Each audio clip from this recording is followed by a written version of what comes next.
So here's something that is really, really difficult, I find. If you have somebody that you hire and you want them to learn a piece of information, and you want to make sure that they retain that piece of information, it is normally a really bad idea to just give them something in writing and saying, please read through this.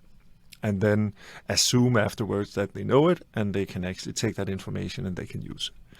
So how do you create a system where, without spending a lot of time and resources, you make sure that important pieces of information is actually applied in a way that makes it actionable and usable for a person starting? So for instance, a new person starting at 24 slides, how do we make sure that the very important pieces of information that they need to learn is stuff that actually is stuck and is not something that they just read and then lay to the side?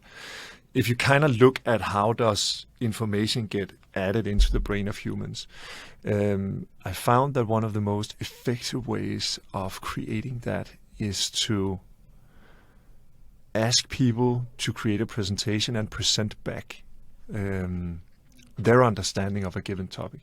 So there's different ways you can educate someone, right? But for instance, when we hire salespeople at 24 slides, one of the tasks in the onboarding is to say, speak to people in new business, speak to people in customer success, and then create a presentation where you present what do people in new business do, what do people in customer success do, and what is the overall goal of 24 slide sales department.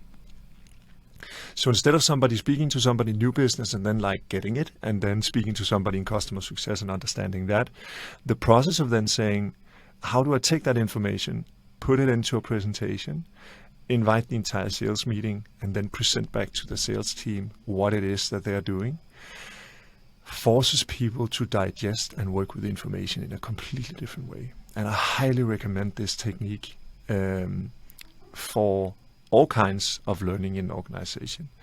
We use it a lot for important things if it's related to customers. Let's say a mistake happens. You can reach out to somebody and say, hey, that mistake, can you explain why it happened?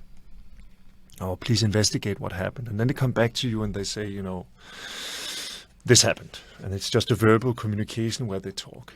That is actually not the same level of depth they need to go into as if you say, okay, so this mistake, please create a presentation and then present to me what happened. So they have to write it down and they have to explain it. A lot of mental processing goes into that. And it means in general that people have to dig a little bit deeper, and it also means that afterwards the information is acquired in the mind a lot quicker. So I highly recommend that in general as a process that can be applied for different situations. Then instead of giving somebody information on a piece of paper, then giving them the information and then saying, could you please just, you know, create a short presentation and explain to me what the key points is of it at a later point in time.